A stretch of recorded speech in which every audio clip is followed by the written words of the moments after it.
Good evening, আশা করি তোমরা সবাই খুব ভালো আছো। আমিও যেটা সবসময় বলি যে ভালো থাকার খুব চেষ্টা করছি। আর আজকে না তোমাদের সাথে একটু শেয়ার করার ইচ্ছে হলো যে একটু কিছু বলি। তোমরা জানো যে আমি ভীষণ শরীর খারাপ নিয়ে এবং মানে আমার বাড়ির লোকেরা, আমার হাজব্যান্ড, আমার মেয়ে প্রচণ্ড বারণ করা সত্ত্বেও আমি জোর করে মানে এয়ারপোর্টে সে হুইল চেয়ার নিয়ে তবু আমি কলকাতায় এসেছি। আসলে এই সময়টা আমার ছুটি থাকে, আমি সবসময় তো আসতে পারি না।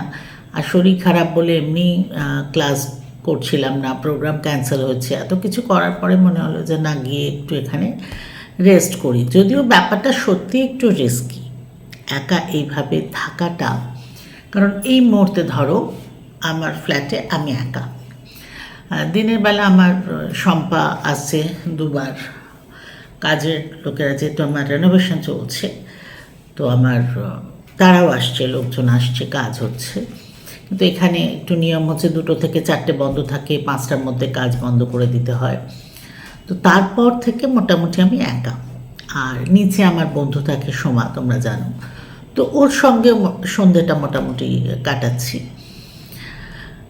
আর খুব মনের জোর নিয়ে এসেছিলাম আমি বৃহস্পতিবার, আই থিঙ্ক 21শে ডিসেম্বর আমি কলকাতায় এসেছি।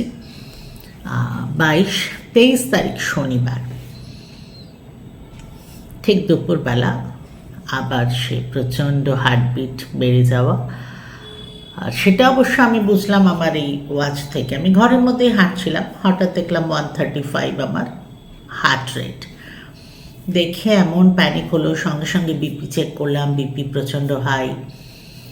তো সঙ্গে সঙ্গে সোমাকে ডেকে পাঠালাম, আমার যে কাজ চলছে তা কন্ট্রাক্টর যোগিন্দার, সে সঙ্গে সঙ্গে এসে ম্যাডাম কী হলো, তো ওরা বলে একটু শুয়ে পড়ো, একটু রেস্ট নাও। আমি ভীষণই নার্ভাস হয়ে গেছিলাম ওই সময়টা। তখন আমার মনে হচ্ছিল যে তাহলে কি সত্যি আমি একা এসে ভুল করলাম। তারপরে যাই হোক শুলাম, ওরা একটু জল দিল। তারপরে আমার বন্ধুই আবার কাছেই ওষুধের দোকান আছে, সেখান থেকে গ্যাসের জন্য ওষুধ নিয়ে এলো, এসব হলো।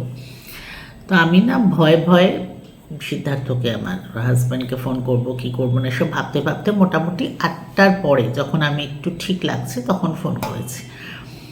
তো ফোনটা করে যখন বলছি, ন্যাচারালি প্রচণ্ড রেগে গেছে। প্রথম কথা, এটা স্বাভাবিক যে এত করে বারণ করা সত্ত্বেও গেলে, এইবার এরম অসুস্থ হলে তাহলে এবার কি করবে, তাহলে চলে এসো, এসব চলছে।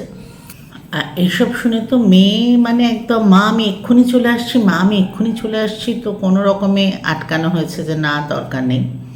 But he is very particular, very discipline, মানে ওর কাজের স্টাইলই অন্যরকম। তো ও সঙ্গে সঙ্গে আমাকে বলছে যে অমুক চেস্টের অমুক ড্রয়ার খোলো, রাইটে দেখো, লেফটে দেখো, ওখানে একটা ছোট্ট কাগজ আছে, সেখানে একটা ওষুধের দোকানের নাম্বার আছে, সেখানে অনেক ডাক্তার বসে। তো আমি বললাম যে আর দরকার আছে? বললো হ্যাঁ, একা থাকবে, একবার ডাক্তার দেখিয়ে নেওয়া দরকার আছে। তা আমি ফোন করলাম সঙ্গে সঙ্গে সেই নাম্বারে। তখন কলকাতার শীতের রাত, ঠান্ডা আছে, তো এখানে এমনি একটু তাড়াতাড়ি সব বন্ধ হয়ে যায়। তো আমার এসব কথা বলে খুঁজে পেতে ফোন করতে করতে মোটামুটি 8:30 পৌনে 9টা বেজে গেছে। তো ওনারা বললেন যে দেখুন সব ডাক্তার চলে গেছে, বাট তবুও আপনি যদি বলেন, একজন আছে যিনি অ্যাকচুয়ালি গাইনোকোলজিস্ট সার্জেন, তো ওনাকে আমরা রিকোয়েস্ট করে আনতে পারি, হয়তো উনি কাছাকাছি থাকেন, এরকম একটা বললো। তো আমি আবার সিদ্ধার্থকে ফোন করে বললাম যে এরকম ব্যাপার। তো বললো যেই হোক, বিকজ আমার যে problem BP, heart rate, acidity, এগুলো তো ন্যাচারালি মানে গাইনোকোলজিস্টের বুঝতে কোনো অসুবিধা নেই। সো তুমি একবার ডাক্তারের কাছে যাও। তো আমি আবার বললাম যে হ্যাঁ ঠিক আছে, আপনি ডাকুন ওনাকে, আমি আসছি। তো আমি আমার বন্ধু সোমাকে নিয়ে গেলাম, ডাক্তার দেখালাম। ডাক্তার যেটা আমাকে বোঝালো, দেখুন এই কথাটা আমাকে বম্বের ডাক্তারও বলেছে, কারণ ওখানেও আমি 3বার আমাকে ওরকম হসপিটালে দৌড়াতে হয়েছিল।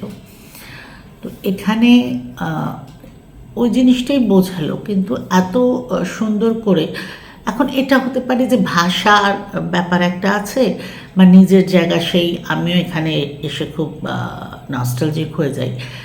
বাট আমার যেটা মনে হলো যে এত আন্তরিকভাবে একদম ইয়াং, মানে আমার থেকে তো ডেফিনেটলি অনেক ছোট, মানে হয়তো আমার মেয়ের থেকে একটু বড়ই হবে, এত সুন্দর করে আমাকে বোঝালেন উনি যে এই কারণ আপনার, এই জন্য এটা হচ্ছে, ওই জন্য এটা হচ্ছে, কাল রাত্রে কি আপনার ঘুম হচ্ছে, মানে একদম টু দি পয়েন্ট এত সুন্দরভাবে আমাকে অনেকক্ষণ সময় দিয়ে এত সুন্দর করে এক্সপ্লেন করলেন। তাতে না আমার যেটা হলো, আমার কনফিডেন্সটা অনেক বেশি বেড়ে গেল।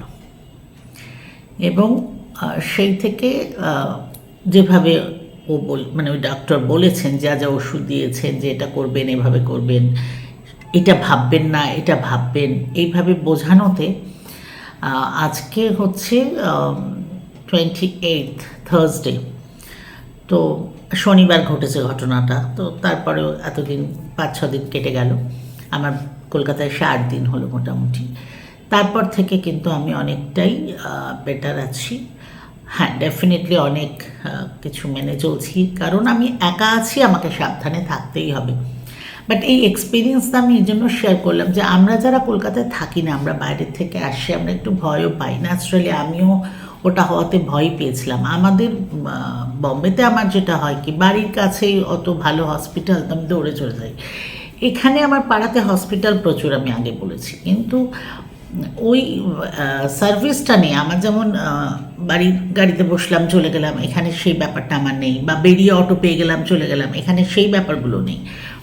তো একটা জিনিস যেটা আমি দেখলাম সেটা হচ্ছে যে এখানে আন্তরিকতাটা, ওই ওষুধের দোকানের ভদ্রলোকের সমস্ত কিছু অ্যারেঞ্জ করা, যেভাবে উনি আমার সাথে কথা বলেছেন, যেভাবে ট্রিট করেছেন, ডক্টর যেভাবে ট্রিট করেছেন, প্লাস ডেফিনেটলি যদি ফিনান্সিয়ালি বলি তো কম্পেয়ার টু বম্বে অনেক অনেক কম, মানে সেটা যদি মানে কম্পেয়ার করাটাই একটা মুশকিলের ব্যাপার, মানে এতটাই কম এখানে সব ব্যাপার স্যাপারগুলো। প্লাস এত ভালো আমি ট্রিটমেন্ট বলতে মেডিকেল ট্রিটমেন্ট বলছি না, কথা বলা এবং পুরো ব্যাপারটা।